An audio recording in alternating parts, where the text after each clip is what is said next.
Hello everyone. CA foundation economics में का chapter number 2 हम लोग कवर अप कर रहे हैं। एंड यूनिट 2 का आज थर्ड लेक्चर है ये। इससे पहले 2 लेक्चर हमने अपलोड किया हुआ है और लेक्चर चूंकि पब्लिकली ओपन है, थंबनेल सेम रखा गया है, तो आप आसानी से उन लेक्चर्स को फाइंड आउट कर सकते हैं। बिना टाइम वेस्ट किए हुए आज हम लोग थर्ड लेक्चर स्टार्ट करेंगे। और आज का जो हमारा लेक्चर होगा, इस लेक्चर में हम डिस्कस करने वाले हैं कंज्यूमर सरप्लस के बारे में। तो बिना टाइम वेस्ट किए हम लोग कंज्यूमर सरप्लस टॉपिक को स्टार्ट करेंगे। Let us discuss what is consumer surplus. Consumer surplus क्या है, किसे कहते हैं कंज्यूमर सरप्लस। तो सबसे पहले हम ये जान लें कि ये जो कंज्यूमर सरप्लस का कॉन्सेप्ट है, ये कंज्यूमर सरप्लस का जो कॉन्सेप्ट है, इसको दिया किसने, किसने दिया है। इसको दिया है अल्फ्रेड मार्शल ने। कंज्यूमर सरप्लस में एक्चुअली करते क्या है, तो ये बेसिकली एक मेजरमेंट है वेलफेयर का। यानी लोग गुड्स और सर्विस अगर कंज्यूम कर रहे हैं, तो उस गुड्स और सर्विस को कंज्यूम करके उनको कितना फायदा हो रहा है, उनका कितना बेहतरी हो रहा है, इसका मेजरमेंट है कंज्यूमर सरप्लस। यानी बेसिकली ये मेजर करता है कि बायर्स को मार्केट में पार्टिसिपेट करने का क्या फायदा मिला। और याद रखेंगे कि इकोनॉमिक थ्योरी में ये जो कॉन्सेप्ट है, ये बहुत इंपॉर्टेंट रोल प्ले करता है। जहां बात होगी गवर्नमेंट पॉलिसीज बनाने की, वहां पर इसका रोल है। जहां बिजनेस फर्म को डिसीजन लेने का बात आएगा, वहां पर इसका रोल है। आगे चलेंगे। ये बात हम जानते हैं कि किसी भी कमोडिटी का जो डिमांड है ना, वो डिपेंड करता है कमोडिटी की यूटिलिटी पे। यानी एक गुड्स और सर्विस को कंज्यूम करके हमें जो सेटिस्फैक्शन मिल रहा है, उस पे उस गुड्स का डिमांड डिपेंड करेगा। अगर कोई गुड्स है, उससे ज्यादा सेटिस्फैक्शन, उसका डिमांड ज्यादा होगा, है कि नहीं। तो अगर एक कंज्यूमर, उसको ज्यादा यूटिलिटी मिलता है किसी कमोडिटी को यूज करने से, तो ऑब्वियस सी बात है वो उसके लिए ज्यादा प्राइस पे करने के लिए रेडी होगा। तो अगर आपको एक गुड्स कंज्यूम करके ज्यादा सेटिस्फैक्शन मिल रहा है, आप चाहोगे कि उसके लिए ज्यादा प्राइस पे कर दो, नो इशू, है ना। लेकिन अगर प्राइस कम मिल रहा है तो when you are getting less price, then एक सर्टिस गुड्स से मिलने वाला अगर सेटिस्फैक्शन ज्यादा है, तो ज्यादा प्राइस पे करने के लिए रेडी है। लेकिन अगर सेटिस्फैक्शन लेवल कम है, तो हम कम ही प्राइस पे करेंगे। That is what is the funda behind this topic consumer surplus. आगे चलते हैं। अब देखिए, एक कंज्यूमर, एक इंडिविजुअल कंज्यूमर कितना पे करना चाहता है एक गुड्स के लिए, ये हर कंज्यूमर के ऊपर डिपेंड करता है कि वो उस कंज्यूमर का यूटिलिटी क्या है उस गुड्स को यूज करने से। यानी कंज्यूमर एक गुड्स का इस्तेमाल कर रहा है, तो उस कंज्यूमर के लिए उस गुड्स की क्या यूटिलिटी है, इसी के हिसाब से वो उसको उसके लिए पे करना चाहेगा। अगर एक कंज्यूमर को किसी गुड्स को कंज्यूम करने से ज्यादा सेटिस्फैक्शन मिल रहा है, तो वो उसके लिए हाईयर प्राइस पे करने के लिए रेडी होगा। बट अगर ऐसा नहीं है, तो कम प्राइस पे करेगा। तो द पॉइंट यहां से निकल के आ रहा है कि जब प्राइस कम हो, जब प्राइस या तो कम हो या बराबर हो किसके, विलिंगनेस टू पे के, तो पोटेंशियल कंज्यूमर गुड्स खरीदेगा। यानी कंज्यूमर गुड्स कब खरीदेगा, जब प्राइस, जब प्राइस या तो कम हो या बराबर हो किससे, उस गुड्स से मिलने वाले सेटिस्फैक्शन से। यानी उस गुड्स के लिए जो वो पे करना चाहता है, जिसको हम एमयूएक्स इंडिकेट करते हैं, एमयूएक्स इन रुपीज। यानी सेटिस्फैक्शन, वर्थ ऑफ सेटिस्फैक्शन, एक गुड्स कितने का है एक कंज्यूमर के लिए, कितने का लग रहा है उसको, वो कितना पे करना चाहता है उसके लिए, दैट इज कॉल्ड एमयूएक्स। अरे कंज्यूमर को लग रहा है कि वो उसके लिए 10 रुपए वैल्यू का है, तो the MUX of that unit will be 10 rupees. और प्राइस तो हम समझते हैं गुड्स का दाम। आगे चलेंगे।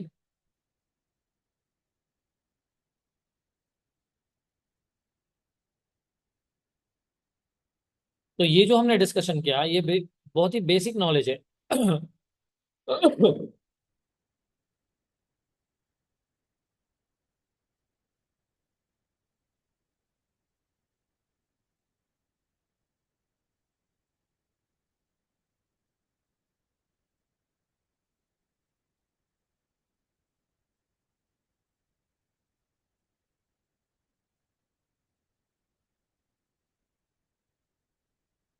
तो ये बात सबको मालूम है दैट कंज्यूमर जो है ना, वो जनरली कुछ गुड्स के लिए ज्यादा पे करने के लिए रेडी होता है। आप भी खुद देखोगे, कोई सामान आप खरीदने गए, बहुत पसंद आ गया आपको, 100 रुपए में भी देगा तो ले लेंगे। सो ये यू आर विलिंग टू पे अ प्राइस। हो सकता है दाम उससे उसका कम हो, लेकिन आप चाहते हैं कि इतना में भी देगा तो ले लेंगे। तो ये जो डिफरेंस है ना, आप जितना पे करोगे और आपको लग रहा है जितने का उसका है वैल्यू, इन दोनों वैल्यू का जो डिफरेंस है ना, that is called consumer surplus. So this extra satisfaction जो कंज्यूमर को मिल रहा है गुड्स को खरीदने से, उसको हम कंज्यूमर सरप्लस बोलते हैं। किसने कहा ऐसा? अल्फ्रेड मार्शल ने।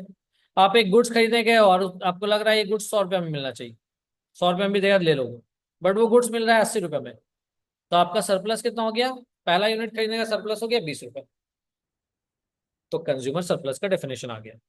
So consumer surplus is defined as the difference between the total amount that consumers are willing and able to pay, यानी कंज्यूमर जितना पे करना चाहता है या जितना वो पे कर सकता है गुड्स और सर्विस को लेने के लिए, और एक्चुअली में जो टोटल अमाउंट वो पे करता है, इसका डिफरेंस है consumer surplus.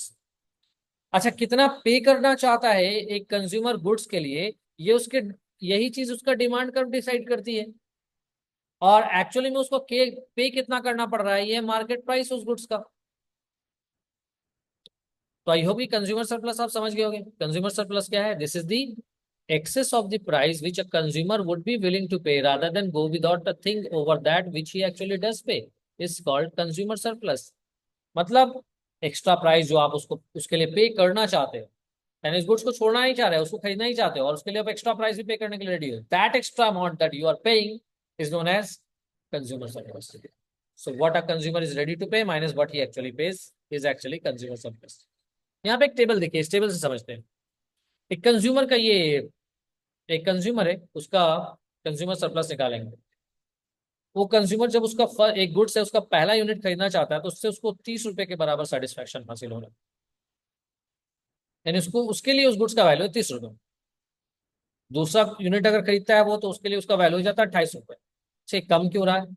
Why it is falling? Previous class में आपने पढ़ा लॉ ऑफ डीएमयू। क्या पढ़ा आपने? Law of diminishing marginal utility पढ़ा आपने, है ना? लॉ ऑफ डीएमयू, वहां पे बताया गया होगा कंज्यूमर अगर कंजम्पशन कॉन्टिन्यूअस रखता है तो हर अगले यूनिट से मिलने वाला सेटिस्फैक्शन कम होता चला जाता है। That is what the law says, right? तो जब एक कंज्यूमर पहला यूनिट कंज्यूम कर रहा है तो 30 यूटिल सेटिस्फैक्शन, 30 रुपए का सेटिस्फैक्शन है उसको। दूसरे यूनिट के लिए दूसरा यूनिट उसके लिए 28 रुपए वैल्यू का है, तीसरा यूनिट उसके लिए 26 रुपए वैल्यू का है। इसी तरीके से उसका 7 यूनिट का वैल्यू दिया हुआ है जो वो फील कर रहा है उसके लिए, जो उन 7 यूनिट का वैल्यू है। और ये कम क्यों हो रहा है? ये कम हो रहा है लॉ ऑफ डीएमयू की वजह से, जो हम ऑलरेडी जानते हैं। जबकि दाम फिक्स है, 20 रुपया, 20 रुपया, 20 रुपया, 20 रुपया, 20 रुपया, 20 रुपया, 20 रुपया। तो क्या कंज्यूमर पहला यूनिट खरीदेगा? आंसर इज यस, खरीदेगा, क्योंकि 30 रुपए का सामान 20 रुपये में मिल रहा है, खरीदेगा, 10 रुपया फायदा है। क्या दूसरा यूनिट खरीदेगा? खरीदेगा, क्योंकि 28 रुपए का सामान 20 रुपये में मिल रहा है, 8 रुपया फायदा हो गया। क्या वो तीसरा यूनिट खरीदेगा? ये भी खरीदेगा, क्योंकि यहाँ पे 6 रुपए का फायदा है। चौथा यूनिट खरीदेगा? हाँ खरीदेगा, इसमें भी इसको 4 रुपए का फायदा है। पांचवा यूनिट यस खरीदेगा, क्योंकि इसमें इसको 2 रुपए का फायदा है। छठा यूनिट खरीदेगा? हाँ इसको भी खरीद लेगा, क्योंकि इसमें इसको कोई फायदा नहीं है तो कोई नुकसान भी नहीं है। तो वो 6 यूनिट तक परचेज करके जाएगा। क्या सातवां यूनिट को खरीदेगा? नहीं खरीदेगा। क्यों? क्योंकि उससे 18 रुपए वैल्यू का सामान वो 20 रुपए में नहीं ले जाएगा, राइट? तो हमने क्या देखा? कंज्यूमर सरप्लस टोटल कितना हो गया? Total consumer surplus is 28। 10 8 18 24 28 2 30, यानी 30 हो गया। टोटल कंज्यूमर सरप्लस हो गया 30। Is that clear? I hope कि कंज्यूमर सरप्लस का मेजरमेंट वाला पॉइंट आपको समझ आया। ठीक है ना? तो यही बात, यही इंफॉर्मेशन, ये पूरा इस टेबल में, ये इस पूरा पैराग्राफ में दिया हुआ है कि कैसे कंज्यूमर का जो सरप्लस है वो 30 रुपये हो गया। टोटल सरप्लस जो कंज्यूमर का है वो कितना हो गया? 30 रुपीज वर्थ के बराबर हो गया। अब जो कंज्यूमर सरप्लस का जो कॉन्सेप्ट है ना, याद रखेंगे, कंज्यूमर सरप्लस का कॉन्सेप्ट जो है ना, वो रिलेटेड है किससे? Demand curve of the products. Demand curve भी जो है ना, वो एक्चुअली बायर का बिहेवियर को रिफ्लेक्ट करता है। बायर क्या कितना पे करना चाहता है, यही उसका डिमांड कर्व है। ध्यान रखेंगे, the height of the demand curve measures the value buyers place on the goods as a measured by the willingness to pay for it. We have already seen above that the difference between the willingness to pay. हम लोग ये बात already discuss कर चुके हैं कि consumer surplus है क्या। इसी बात को वापस से यहाँ पे रिपीट करा गया कि जो विलिंगनेस टू पे है और जो एक्चुअली बायर उसके लिए पे कर रहा है, इसका डिफरेंस है कंज्यूमर सरप्लस, है ना। लेकिन जब बात होगा, ये तो सिंगल कंज्यूमर का सरप्लस हुआ ना, आपने जो टेबल देखा कि कंज्यूमर को 30 रुपए का सरप्लस हासिल हुआ, तो ये एक कंज्यूमर को हुआ ना, सिंगल कंज्यूमर को ना। टोटल कंज्यूमर सरप्लस कैसे निकलेगा? तो आप सारे इंडिविजुअल कंज्यूमर सरप्लसेस को जोड़ दो, sum of all individual consumer surplus जब आप एड अप कर देंगे मार्केट में, तो आपको क्या मिलेगा? टोटल कंज्यूमर सरप्लस मिलेगा।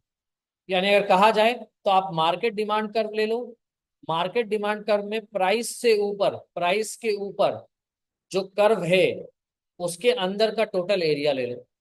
आओ इसको समझते हैं इस ग्राफ से। ये देखो, this is market demand curve D1, ये मार्केट डिमांड कर्व है डी से D1। प्राइस गुड्स का है P, प्राइस गुड्स का कितना है OP। तो प्राइस लाइन से ऊपर, प्राइस लाइन के ऊपर, प्राइस लाइन के ऊपर ये जो डिमांड कर्व बन रहा है, इसके अंदर का जो ये जो एरिया आपको दिख रहा है, ये शेडेड एरिया जो हमने करा, यही है consumer surplus. This is consumer surplus. I hope कि समझ आया हो। इसी बात को इस पैराग्राफ में लिखा हुआ है।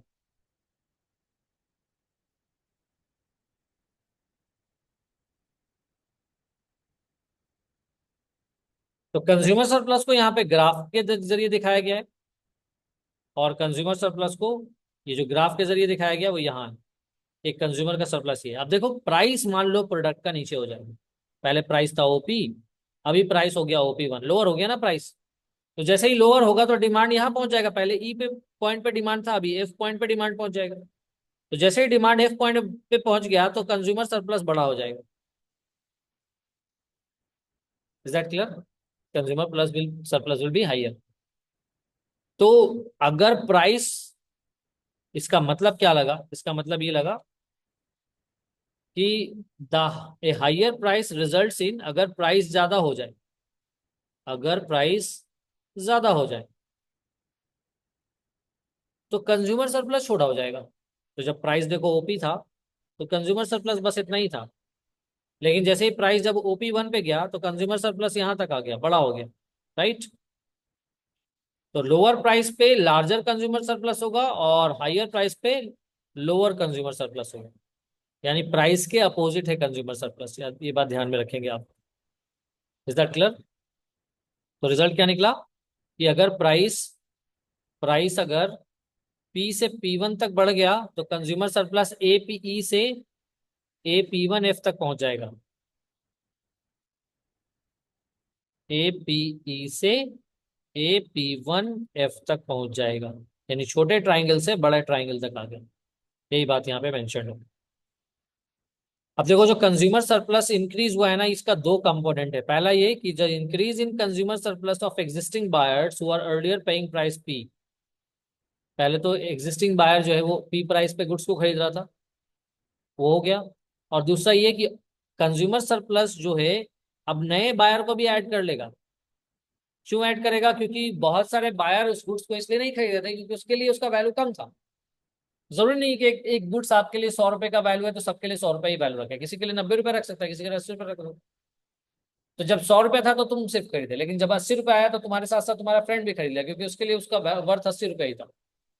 होता है ना, मार्केट खरीदने जाते हैं तो कोई मार्केट में कोई सामान खरीदने जाते हैं तो ऐसा होता है कि हम खरीद रहे हैं महंगा में, लेकिन जैसे ही दाम उसने कम करा तो लो हम भी एक ले लेते हैं, आपका दोस्त बोलेगा बदल से, हाँ? है कि नहीं? अब देखें कंज्यूमर सरप्लस का कुछ यूजेस है। क्या है यूजेस?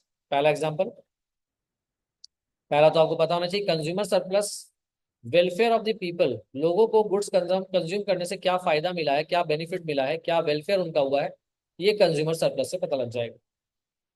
क्लियर है?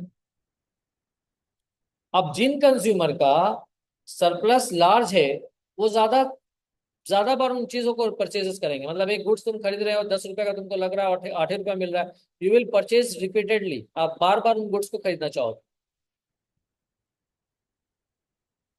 दूसरा पॉइंट ये है कि बिजनेस मैनेजर के लिए जहां बात आती है प्राइस सेट करने की, तो अगर बिजनेसमैन को ये पता चल जाए कि भाई हम जो प्रोडक्ट बेच रहे हैं एक्चुअली में कस्टमर के लिए प्रोडक्ट 20 रुपीज वैल्यू का है, और हम 10 रुपए में बेच रहे हैं, यानी कि हम 12 रुपए में भी बेचेंगे, 15 रुपए में बेचेंगे, तब भी बिकेगा। If you are able to identify that business that consumer surplus, तो आप ज्यादा बेटर डिसीजन मेकिंग कर सकेंगे in terms of price, price ज्यादा बेहतर तरीके से सेट कर पाओगे। तो बिजनेसमैन के लिए इंपॉर्टेंट हो गया ना।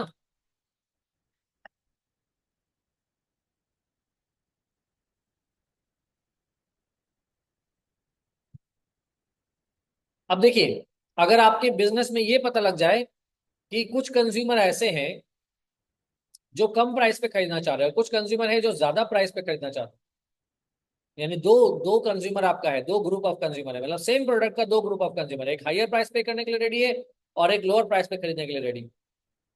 तो आप दो डिफरेंट मार्केट सेगमेंट में बांट करके हायर प्राइस सेट करके उन प्रोडक्ट को हायर प्राइसेस पे भी सेल आउट कर सकते हो, और दूसरा फर्म जो कम प्राइस पे खरीदने के लिए रेडी है उससे कम प्राइस पे बेच करके उससे भी प्रॉफिट कमा सकते हो। यानी you can do price discrimination, यानी charging different price for different market buyers. आप ऐसा भी कर सकते हैं अगर आप कंज्यूमर सरप्लस को समझ जाए, तो आप डिफरेंट ग्रुप ऑफ कंज्यूमर में डिवाइड कर सकते हैं, है ना, based on their elasticity of demand. फिर जहां बात आएगी इन्वेस्टमेंट डिसीजन की, तो इन्वेस्टमेंट में कॉस्ट और बेनिफिट एनालिसिस करना पड़ता है, और जब कॉस्ट और बेनिफिट एनालिसिस का इस्तेमाल करोगे तो जहां बात आएगी बेनिफिट का, वहां पे कंज्यूमर सरप्लस का कॉन्सेप्ट इंपॉर्टेंट हो जाएगा। आप एक प्रोजेक्ट लेकर के आ रहे हो, प्रोजेक्ट से गुड्स और सर्विसेज बनाओगे, कंज्यूमर को कितना फायदा होगा, कंज्यूमर क्या क्या बेनिफिट लेगा इससे।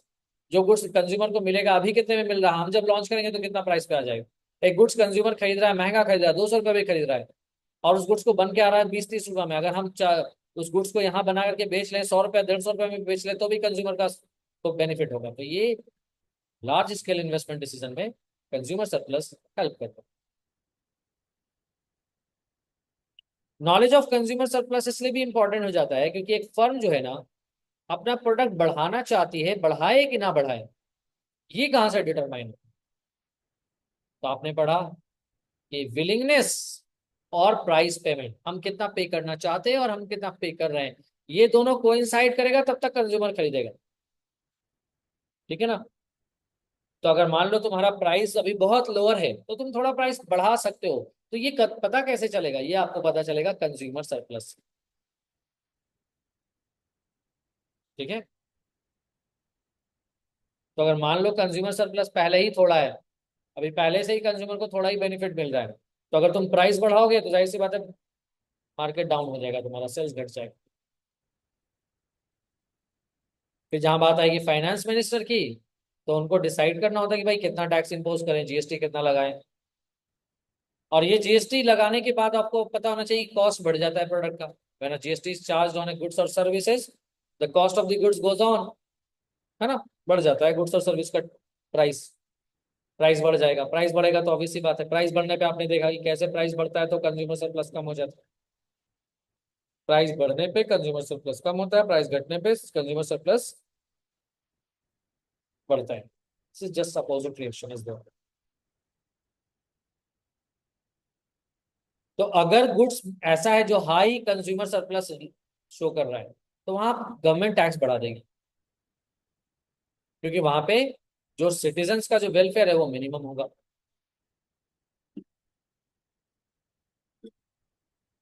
अब ये तो हमने देख लिया इंपॉर्टेंस।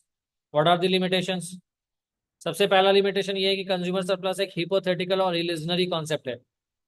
रियल लाइफ में आप कंज्यूमर सरप्लस को मेजर नहीं कर सकते हो एक्यूरेटली।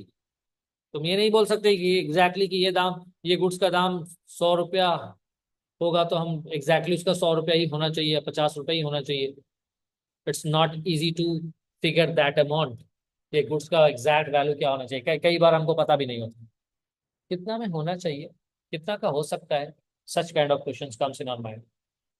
तो ये मेजरमेंट एक्यूरेट पॉसिबल नहीं।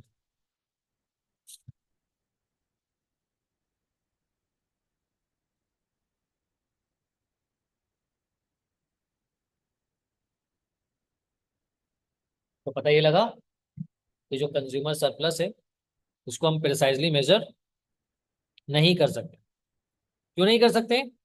क्योंकि मार्जिनल यूटिलिटी अलग अलग यूनिट का निकालना मुश्किल है। एक ही कंज्यूमर अभी एक गुड्स के लिए बोल रहा है कि इसका पहला यूनिट 100 में खरीदेंगे, दूसरा 80 में खरीदेंगे, तीसरा 70 में। पॉसिबल है क्या बता पाना एग्जैक्टली? Not possible. और जहां बात आएगी नेसेसरीज का, तो मार्जिनल यूटिलिटी जो है वो अर्लियर यूनिट्स का इन्फिनाइटली लार्ज होता है, शुरू वाले यूनिट्स का बहुत ज्यादा होता है। ऐसे केस में कंज्यूमर सरप्लस तो इन्फिनाइट हो जाएगा भाई। फिर ये भी जान लीजिए कि कंज्यूमर सरप्लस जो है किसी भी कमोडिटी का, वो सब्स्टिट्यूट पे भी डिपेंड करता है। सब्स्टिट्यूट ज्यादा है तो कंज्यूमर सरप्लस कम होगा, सब्स्टिट्यूट कम है उसका अवेलेबल, तो कंज्यूमर सरप्लस ज्यादा होगा। वैसे वही बात है कि प्रेस्टीज वैल्यू दिखावे वाली चीजों के लिए, शो ऑफ करने वाली चीजों के लिए, तो वहां पे कोई सिंपल रूल नहीं है जिससे तुम उस आर्टिकल का यूटिलिटी मेजर कर सको। और वहां पे घटता भी नहीं है, बढ़ता जाता है। कंज्यूमर सरप्लस को मनी के टर्म में मेजर कर पाना पॉसिबल नहीं। क्यों? क्योंकि marginal utility of money changes as purchase are made and consumer stock of money diminishes. क्योंकि मनी का जो मार्जिनल यूटिलिटी है ना, ये घटता जाता है, चेंज करता है। तुम्हारे पास जब ज्यादा पैसा होगा तो तुम बहुत फ्री होकर खर्चा करोगे, लेकिन जैसे ही पैसे कम हो जाएंगे बहुत सोच समझ के खर्चा करोगे। लेकिन मार्शल ने क्या मान के चला कि भाई मार्जिनल यूटिलिटी जो मनी का है वो कांस्टेंट होगा।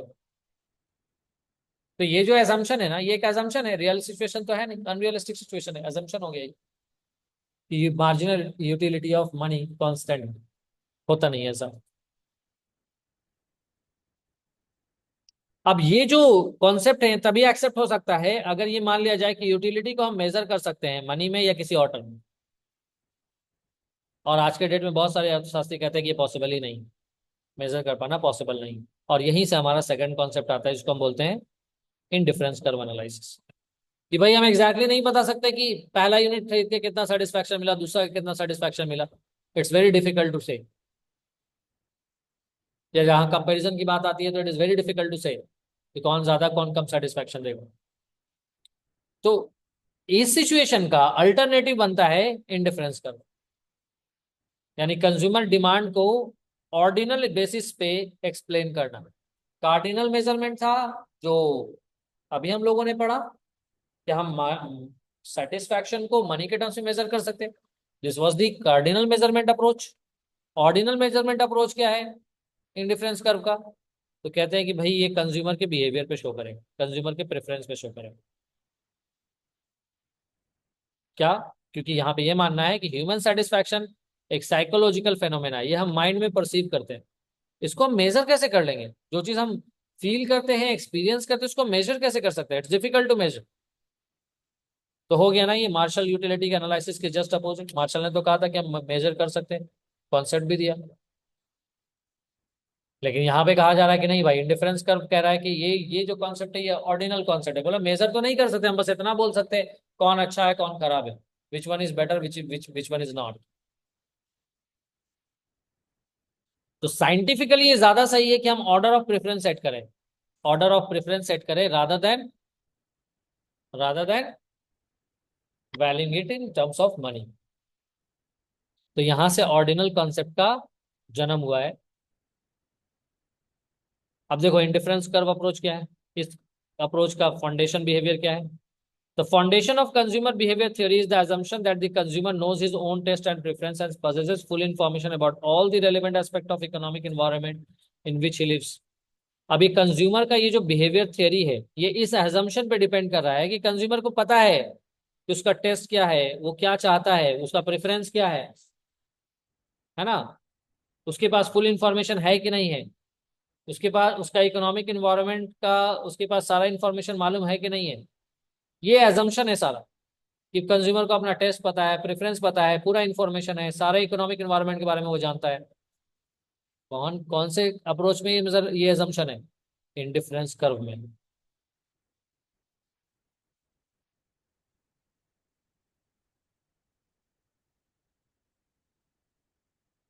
दूसरा एजम्पशन,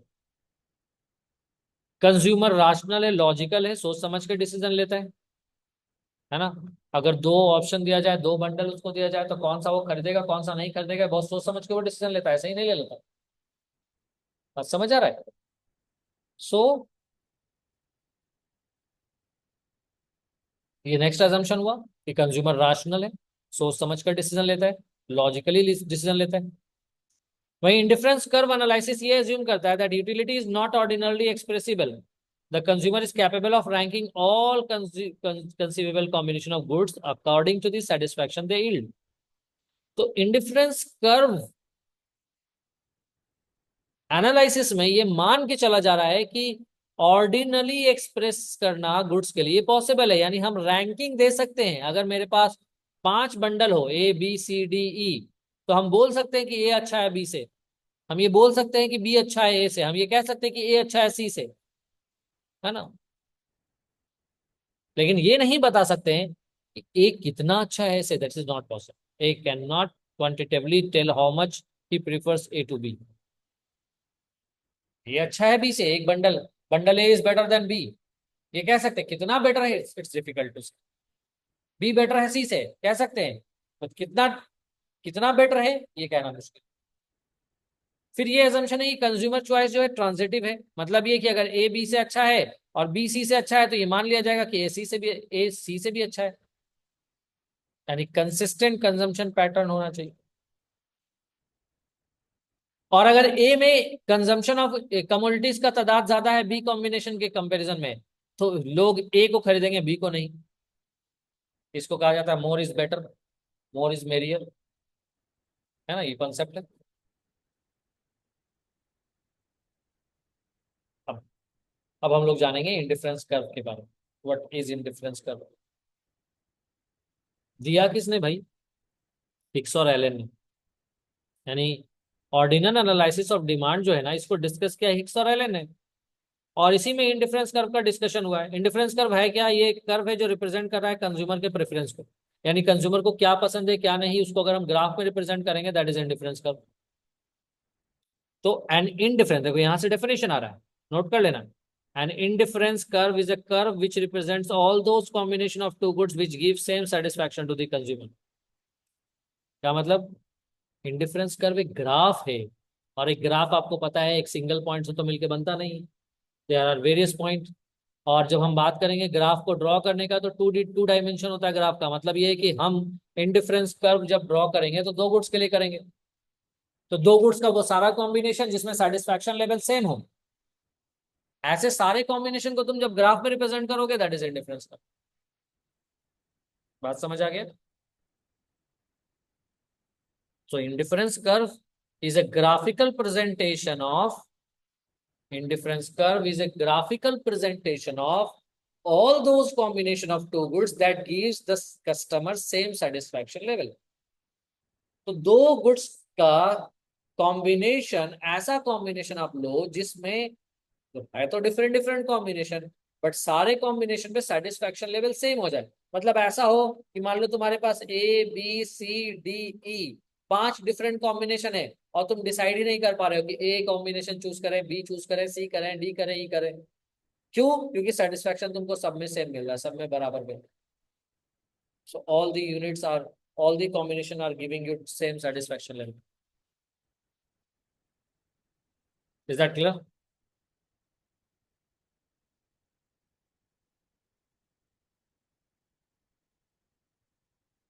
तो दूसरे शब्दों में कह रहे हैं, चूंकि all the combination provide same satisfaction level to the consumer, तो consumer prefers them equally and does not mind which combination he gets. तो अगर सब में सेम सेटिस्फैक्शन है तो कोई भी तुम ले लोगे, कोई भी ले लो ना चलेगा, that kind of feeling will be there.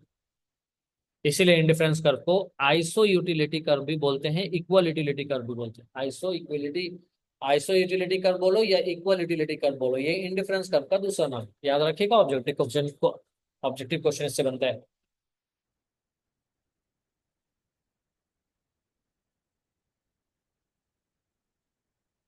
Indifference curve को समझना है, लेट्स सी, इस टेबल को समझते हैं। एक कंज्यूमर है, उसको चार डिफरेंट कंजम्पशन लेवल है दो गुड्स का, फूड का और क्लोथिंग का, लेकिन सेटिस्फैक्शन लेवल सब पे इसको सेम मिल रहा है। मतलब वो 1 यूनिट फूड का ले रहा है, 12 यूनिट क्लोथिंग का ले रहा है, तब भी उसको उतना ही सेटिस्फैक्शन है। 2 यूनिट फूड का ले रहा है, 6 यूनिट क्लोथिंग का ले रहा है, सेम सेटिस्फैक्शन लेवल है। 3 यूनिट फूड का ले रहा है, 4 यूनिट क्लोथिंग का ले रहा है, सेम सेटिस्फैक्शन लेवल है। 4 यूनिट फूड का ले रहा है, 3 यूनिट क्लोथिंग का ले रहा है, सेम सेटिस्फैक्शन लेवल है। तो जब इन चार पॉइंट को, यानी A B C D, इन चारों पॉइंट को जब तुम ग्राफ में रिप्रेजेंट करोगे, आप इस तरह का ग्राफ मिलेगा। यही ग्राफ जो है वो इंडिफरेंस का। क्लियर है? क्यों इंडिफरेंस कर रही है? क्या खास बात है? क्योंकि ये दो गुड्स का वैसा सारा कॉम्बिनेशन है जहां पे सेटिस्फैक्शन लेवल कंज्यूमर को सेम मिल रहा है। क्लियर है? अब आते हैं इंडिफरेंस कर, तो हम लोगों ने समझ लिए। बात करते हैं इंडिफरेंस मैप की तरफ।